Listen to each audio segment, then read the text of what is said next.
Ay, wait. 1, 2, 3. Ay. Saan pa? 1, 2, 3. Hoy! Ay, iba pala. Akala ko mag 1, 2, 3 ulit kayo. Sige, isa pa ulit. 1, 2, 3. Hoy! Yeah. Diba, November na? Guys, mag-2026 na, hindi pa rin natin na pagsasabay. We'll do better next year for you guys.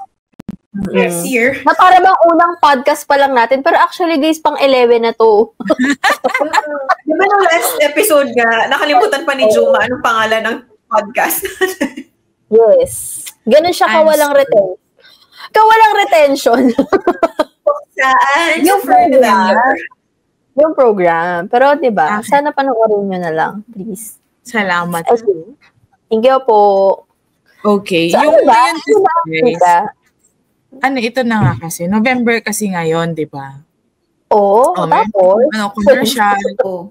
November is Filipino Values Month. Talaga ba? Meron ka nun, meme. Okay. Kaso, ang dead. Kaya na yung telepono. Tumutunog yung telepono. Sorry guys. Sorry Lester, dapat mo na namang isa-chop. Teka, simulan natin ulit dun sa November. Sige. Basta nakapag-huy na tayo, nakapag-huy. Ito na nga kasi. Parang rehearsal. Okay, go. November is Filipino Values Month. Talaga. May ganun pala. Ano? May ganun pala. Diba, guys? Pero feeling ko, if ever estudyante ka pa, talagang ganap yun sa kanila na paggagawin ka pa ng poster making, ganon. Okay. Parang gagawin mo yung may kamay. Oo, guys, may globo. May lobong heart, tapos may halaman dyan. Basta values yan. Yes, tapos si Mother Earth ay gumagawa. Yan ang Filipino Values Month. And then, so pag-uusapan natin ngayon. Okay. Today. Yes. Today. May theme nga yun Actually, nakalimutan ko yung theme. Ano pong theme yun? Miss Jenny Red? Ano pong theme ng Filipino Values Month ngayon? Bakit may recitation? Pero basahin natin ang Filipino Values Month. Ay, ang haba nga. Bagong Pilipinas, bagong pag-asa, pagkakaisa at pananagutan para sa makabuluhang pagbabago. In English, New Philippines, New Hope, Unity, and Accountability toward Meaningful Change. Oh, in a nutshell. May in a nutshell pa. Sa poster making. Logo ng bagong Pilipinas. Tapos may mga bagong Filipinos. Yes. Na nagmamano. Kasi diba, hindi naman talaga ang mga Filipino values. So, sa dami ng values, Filipino values. Ang dami. Ano yung, I don't know if it's a favorite, pero yung madalas nyong ginagawa or nagagawa. Wait, nagka-dissonance ako bigla. Dissonance? Dissonance? Hindi kasi ang pinaka sa akin, ang pinaka-timeless na Filipino value is yung nagmamano.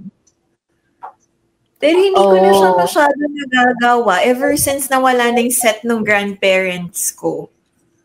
Parang ganon. Parang for me, siya yung favorite ko. Kasi parang it's very Filipino. Pag nagmano ka, alam mo taga-Pilipinas or pinalaki ng Filipino. But then again, hindi ko na siya masyado nagagawa. Oo nga, no?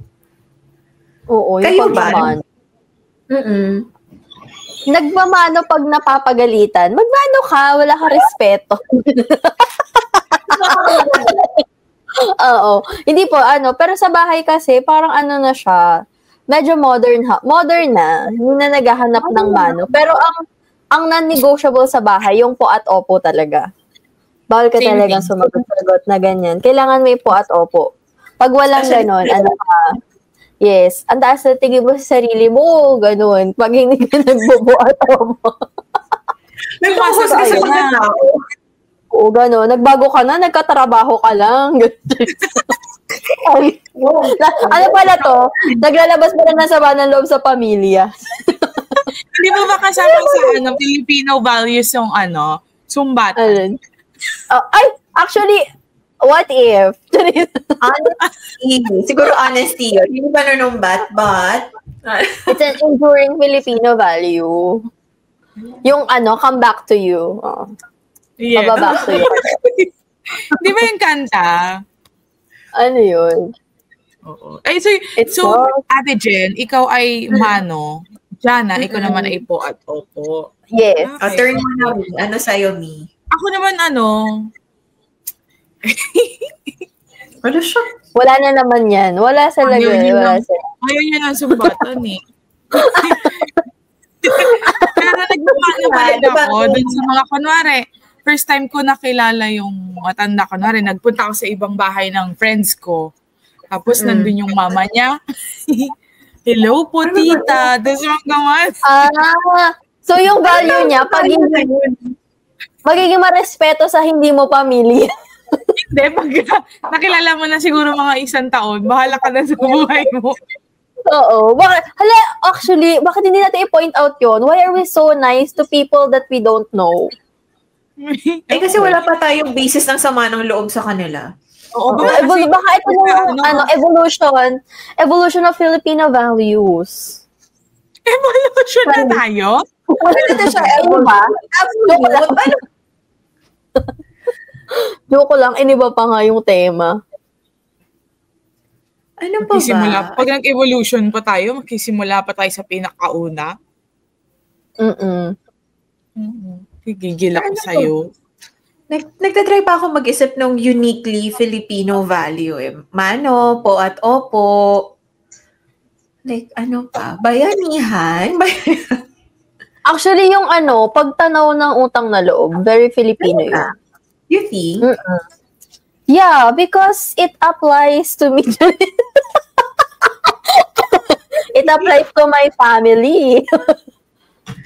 Hindi naman yung rin. Parang ka, ma'am, hindi ka naman pinalaki na, kunwari sabihin sa'yo, basta pag nagkatrabaho ka, magbigay ka, ganun. Pero parang yung growing up, yun yung values na nai-instill sa'yo kasi ganun sila sa bahay. Something ganun. Na kapag, alam mo yun, natulungan ka ng tao, parang naturally, di ba, sa Pilipino, gusto mong ibalik. Gusto mong mag-give back. Oo, meron talaga tayong concept ng utang na loob. Or pero ito, wait, speaking of, dahil binring up ni Miss Juma na may ibang quote and unquote value na hindi naman siya per se masama, pero minsan nagagamit siya or nagiging way na siya para ma-take advantage yung isang tao. Ayoko pa magbigay ng example. Ito narinig ko madalas sa mga sa mga OFW. Bilang, diba, yung sa pasalubong, yung they feel, they feel obligated. Ayan, ito na nga. Gomez Omani. Ano yan? Well, yung guys, kasi yung OFW kasi siya. Secretly pala. Yung nanay ko ay OFW. Tapos panganay ko siya sa magkakapatid. So like everybody is asking for something. As in, kunyari alam na nilang pauwi, ganun. Parang magbibilin na. Parang ganun. Merong ganun. Meron naman nagwe-wait lang pagdating, tapos mag-aabang sa box, ganun. Yung gabi na, hindi sila matutulog, guys. Kailangan buksan mo na ngayon. Like a Merry Christmas, ganun. Yes. Ay, oo, tapos parang masama kapag meron ka nakalimutan na isa. Yes, or mali ng size. Ganun.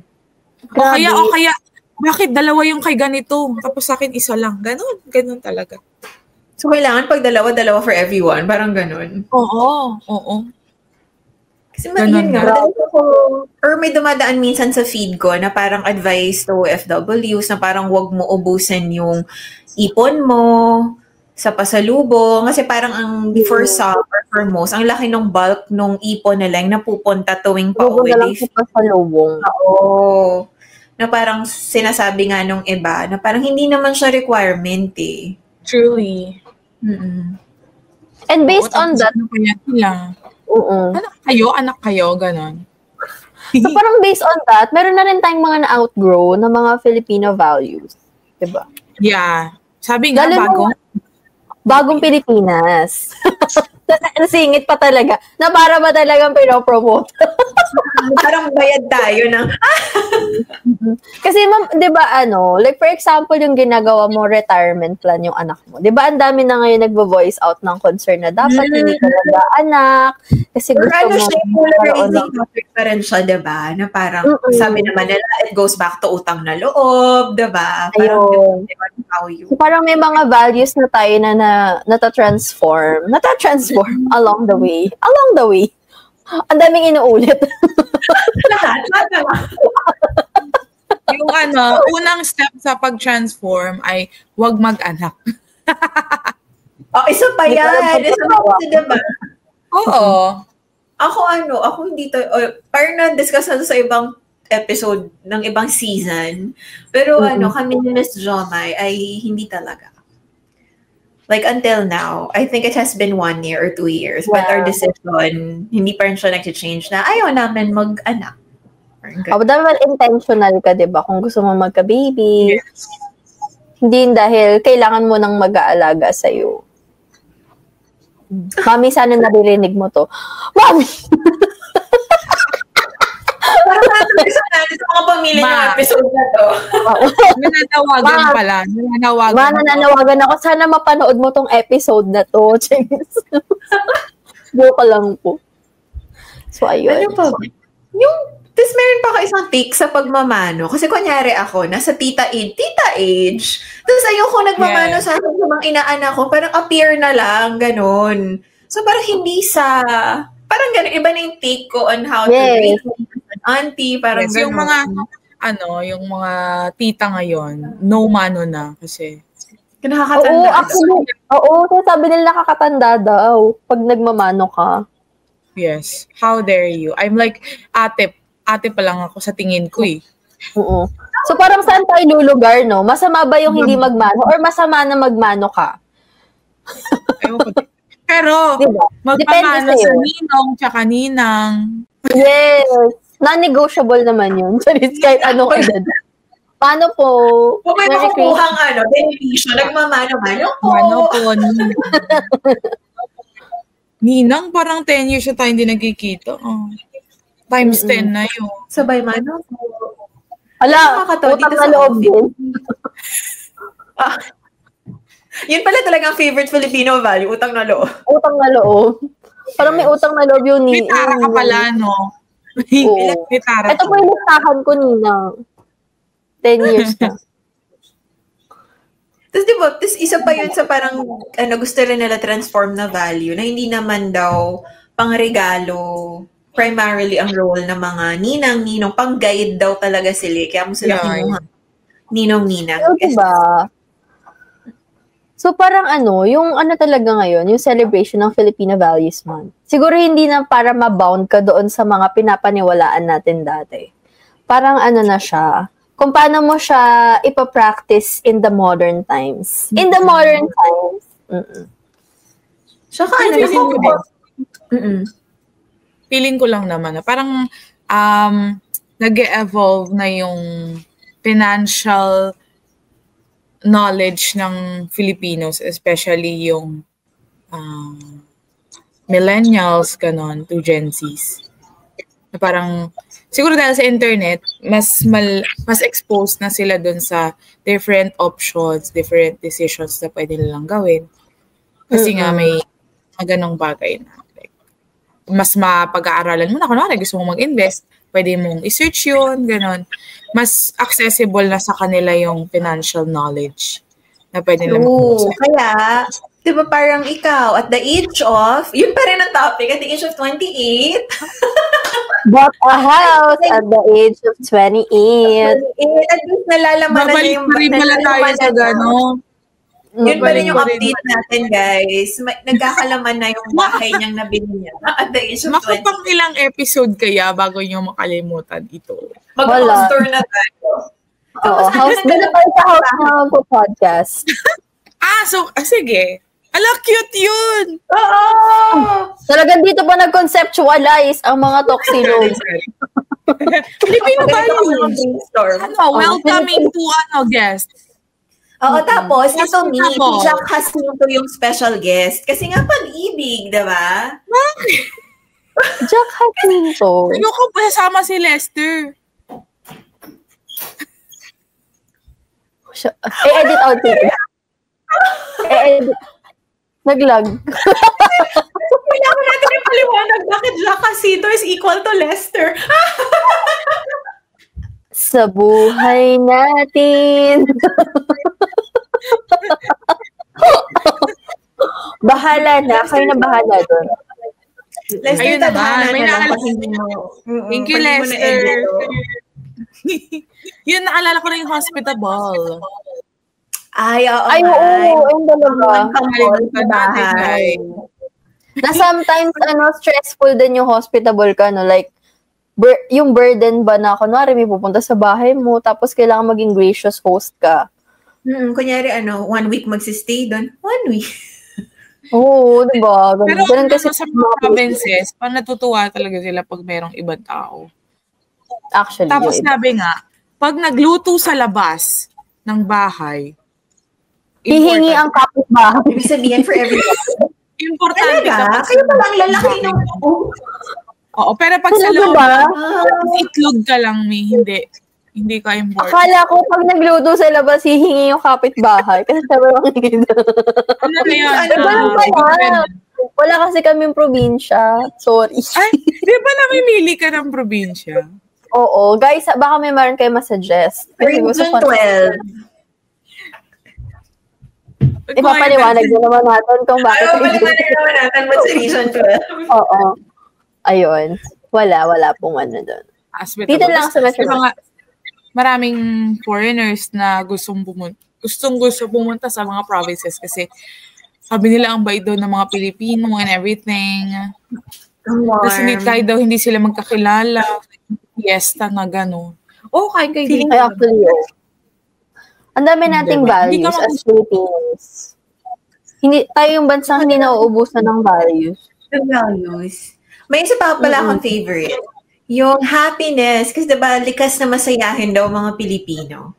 At ngayong 2025, parang pang 57 tayo sa World Happiness Ranking. Ganun. Sino kayo number 1? Wow. Kasi pang 57 tayo. Parang Finland pa din. Finland Sila ba? pa rin. Ang happy. Hindi ko check natin habang nag-aano. Pero yun, parang oo nga, kahit anong mangyari, parang nagiging we can make light out of the situation. Na minsan hindi na rin siya maganda kasi dapat nagagalit na tayo sa ibang pagkakataon. Pero 'di ba, parang it all goes back na natural na masayahin ang Pilipino. Because lahat pinagtatawanan. Parang meme lahat. Finland pa rin. Finland pa rin natin. For 2025. Kaya nga.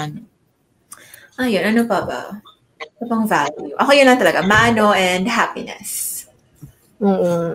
Pag-upo at opo. I think non-negotiable ko yun. Kahit nga sa email, guys, diba? Parang nakita nyo ba yung sa Facebook post na sobrang hirap igawing formal yung email kasi that means tatanggalin mo yung po at opo. Po at opo. Paano ko? Oo. Paano ko isa sa hayop? Sa email ko.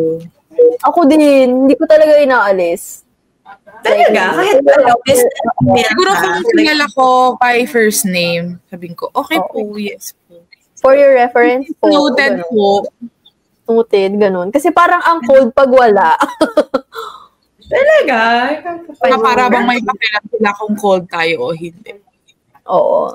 Not that it matters to them, but it matters to me. Yes.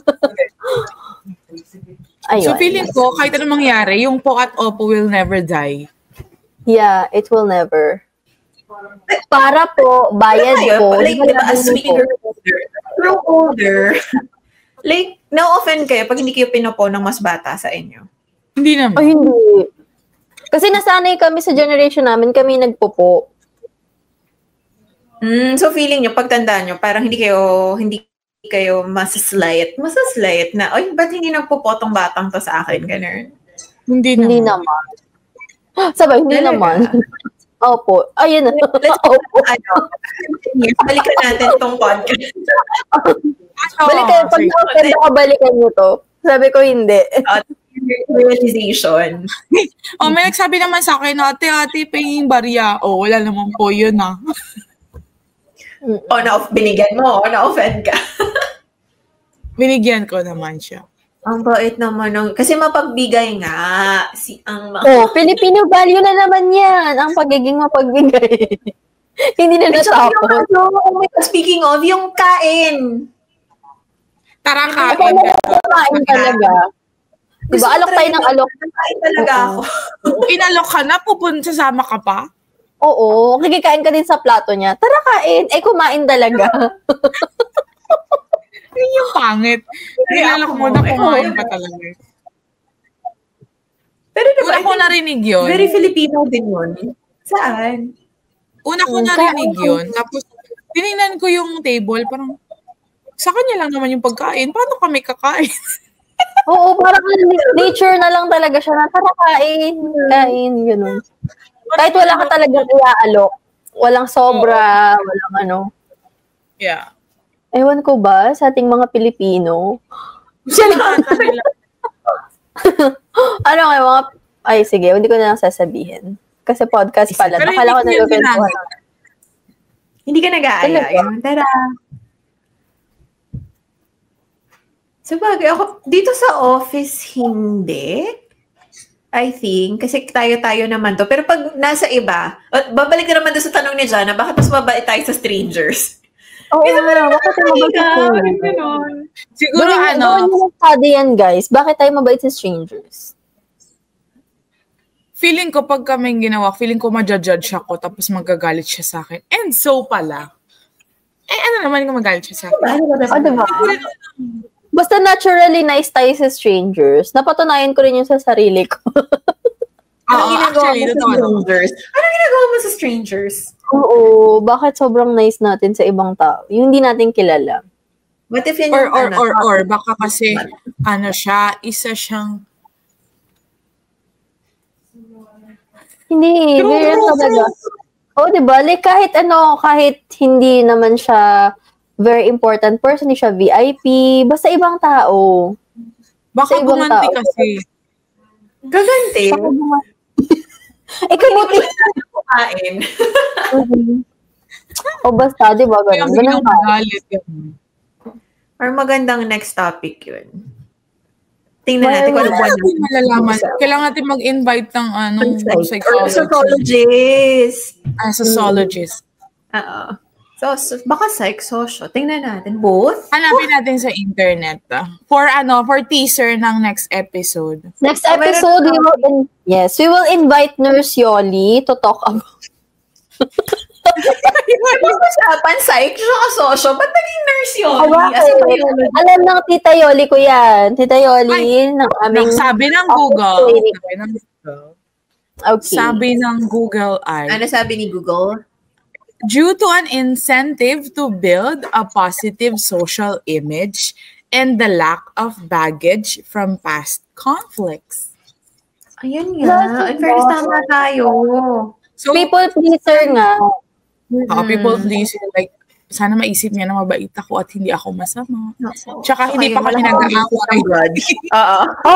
Kasi sa pamilya natin may image na tayo diba? Yung hindi nagbabalik ng damit Oo, diba? Pero sa ibang tao, syempre, yung best possible image sa ibang tao. Ganun tayo talaga. Pero cancel ba to? Pangit din kayo ugali. Hindi na tayo mag-invite next month. Ito na yung sagot. New topic na lang next month. Yes, new topic na lang. Since it's Christmas season. I know. Best May mapagbigay na naman tayo. Yun na. So, mape-pressure ako bumili ng magandang purchase. Refrigerator pala yung binili. Joke lang, guys. We will see you next month for our next episode during Christmas season. Yes, stream nyo lang please. Share nyo, pakinggan nyo habang naglalaba or something. Basta stream nyo lang tong mga episodes namin. Thank you! Saka kung may values kayo na favorite, share nyo din sa amin. Baka may hindi kami nabanggit. Kasi hindi talaga kami ganun kabait. Charis. Joke lang. So, ayun na, bye-bye. Next time na lang ulit. Galit. Bye! Ganda. Maganda na kasama ko.